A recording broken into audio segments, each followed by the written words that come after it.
Well, in the past couple of videos, we've talked about, businesses would not stand by for too long, that they would not keep silent forever about the damage that things like Brexit was doing.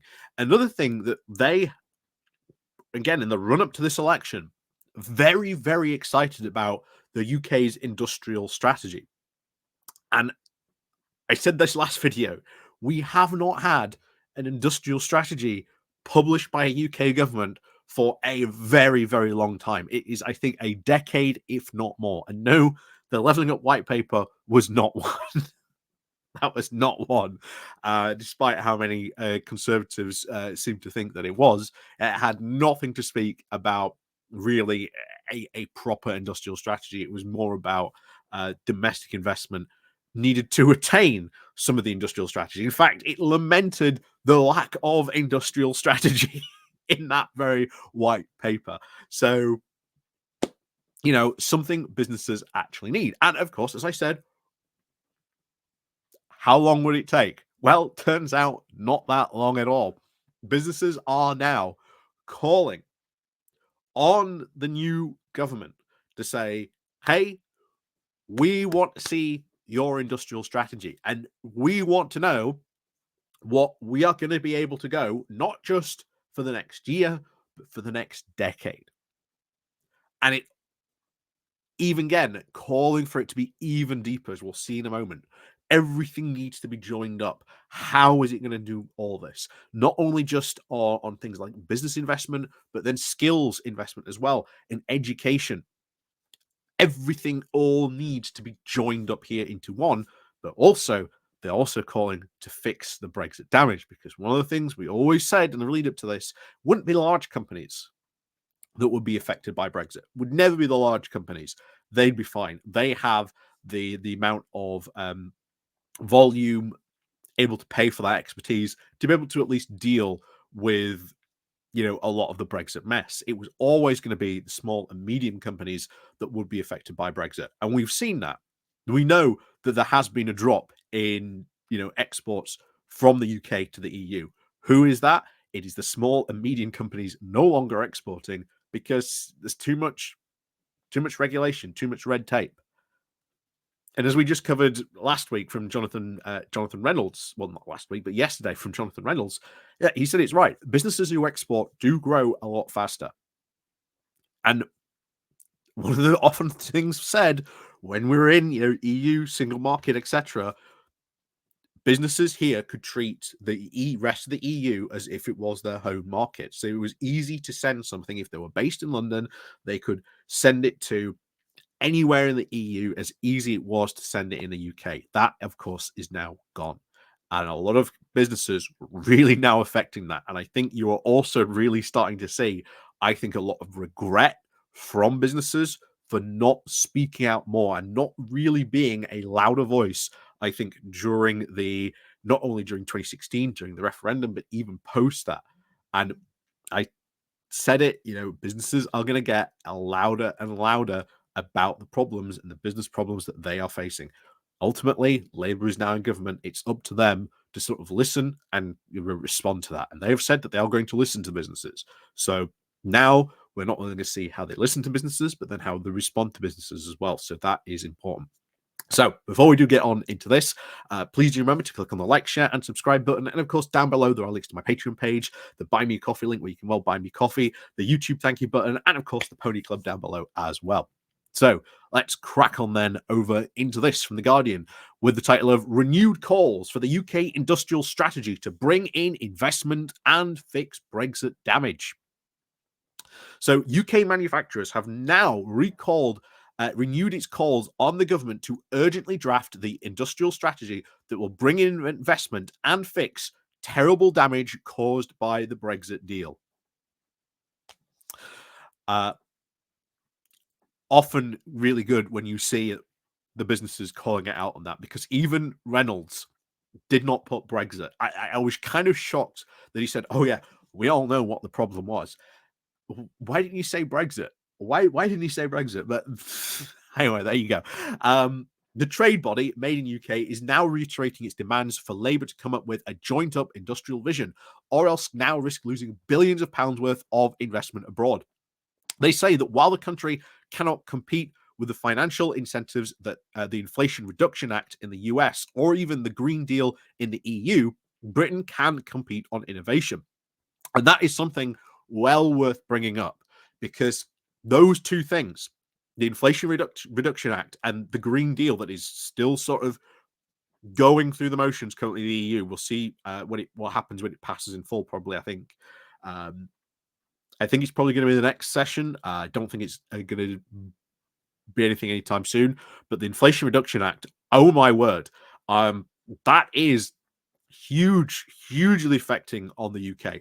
Massively good and positive for the US, but that is a massive drain on us, a massive thing that we cannot compete on. We can look at doing certain things, but spending the amount of money that Biden did on that, oh boy, oh boy, oh boy, that is going to be a huge drain on us if we are not taking that seriously. I really hope we are.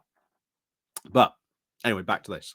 So Britain can compete on innovation as long as, of course, there is a joined-up strategy on tech, robotisation, renewable energies, and training to make it happen.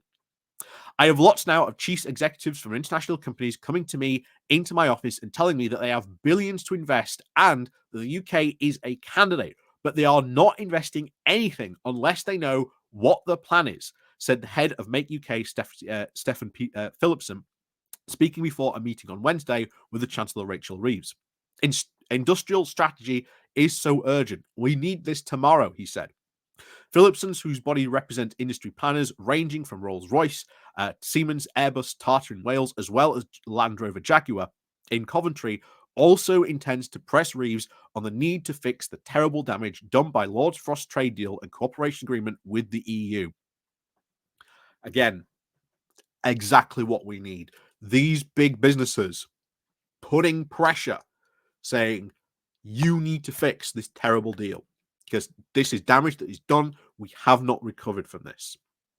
But he went on to say this: the trade deal was the worst possible deal we could have got as an industrial country. It is a disaster and continues to be a disaster, Phillipson said, blaming the previous Tory government for now fundamental errors in a trade deal it sealed. He argued that the UK had not had an ambitious industrial plan since 2010, when the catapult networks were unveiled, involving now a nationwide series of research and development centres to provide technological support and specialists for manufacturing and innovation. The network was then expanded in 2017 by the then Business Secretary Greg Clark, but Phillipson said that when Kwasi Kwarteng held the post in 2020, he then replaced the scheme with a short advanced manufacturing plan. That did not give anyone any certainty. Phillipson said that this had now left the UK with one foot firmly in the past, and with the lowest use of robots in Europe, had just one battery plant, despite how long-standing climate change policies to move to sustainable energy sources. He said, if you go back to 2010, when we created the catapults, we created the biggest commercial aerospace component provider in the world, he said. So I think it goes to show you there the amount of importance and what government investment can do. And that was in 2010, you know? He said, now referring to Airbus in Broughton in North Wales, said, we are now the world's leader in advanced materials, all because the industrial strategy was brilliant and successful at putting us in the top 10 in the world. He said that industry was also now going through an enormous transition to now meet climate targets, but the government was not doing enough to actually help them deliver. We have to transition to over 26 million boilers in the UK, but where are the engineers for that? Where is the skills program? The Department of Education is now asleep at the wheel. We need a skills agenda all over. We are upgrading the national grid. We've delivered. We need to deliver decide to invest over 54 billion, but we haven't got the cable makers and the transformer makers. They disappeared over 25 years ago. We need one big plan. If we don't have that plan, these big companies won't come here. I think that really delivered on it, I think. He said the other big changes and challenges that we need to address are, of course, Brexit, which has been which has been a complete disaster for manufacturing. Phillips said. After all, remember the words of Patrick Minford, aka the great Brexit economist. British manufacturing would be destroyed. He said that himself. And then, of course, very quickly, when they realized what he was saying, they quickly wheeled him back into the cupboard and left Daniel Hannan to, shall we say, lead the charge on that, being the big brain of Brexit. Back to this. So he said normally EU trade deals use diagonal circumvention. This causes that allows components possessed now in a third country such as Japan, which are then exported to the bloc, to still be considered to have now originated in the EU. The failure to include such an agreement in the Brexit trade deal, he said, was now killing cross-border production industries. So that should be, as you can see, should be a main deal. If Japan can have such a deal, why can't we? you know, so that is something I hope we do sort of see. And I've always said the big idea, at least from Labour, should be to improve the Brexit deal as best as they can, and then turn around and go, okay, this is Brexit. This is as best as it is ever going to be. If you want to continue with that, here's a referendum. We either A, continue with the status quo, but there are going to be consequences from that. There are going to be growth challenges, stuff that we'll have to do, but this is it. Or, we can rejoin. And I think that should always, be the plan for the future.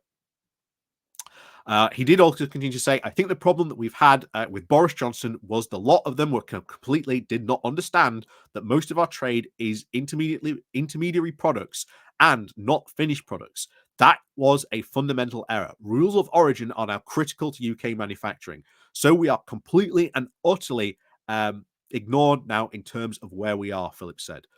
Under the Brexit trade deal, goods are now majority made in the EU or the UK can be exported without tariffs to the bloc, but only those that have now relied heavily on components from elsewhere will be excluded. The data since Brexit shows that volumes are now the real key data point is the number of products where export has fallen by 80%, which implies that this is the small and medium enterprises that have now stopped exporting to the EU. He suggested that the real and right thing to do would be return to the EU's customs union. So we'll see what happens on that. And of course, there's different response on that, talking about having industrial strategy, etc. So we'll see what happens. I think it's good. I think it's good that businesses are putting on this. The fact that these businesses that have spoken out on this are quite big, are quite fundamental to the UK. I don't think you can ignore this. I don't really think you can sit there as a new government and listen to that and ignore it point blankly, as we saw from previous Conservative administrations. Because normally that speech in front of a chancellor would never have been allowed to be given. Never allowed to have been given because they wouldn't countenance it.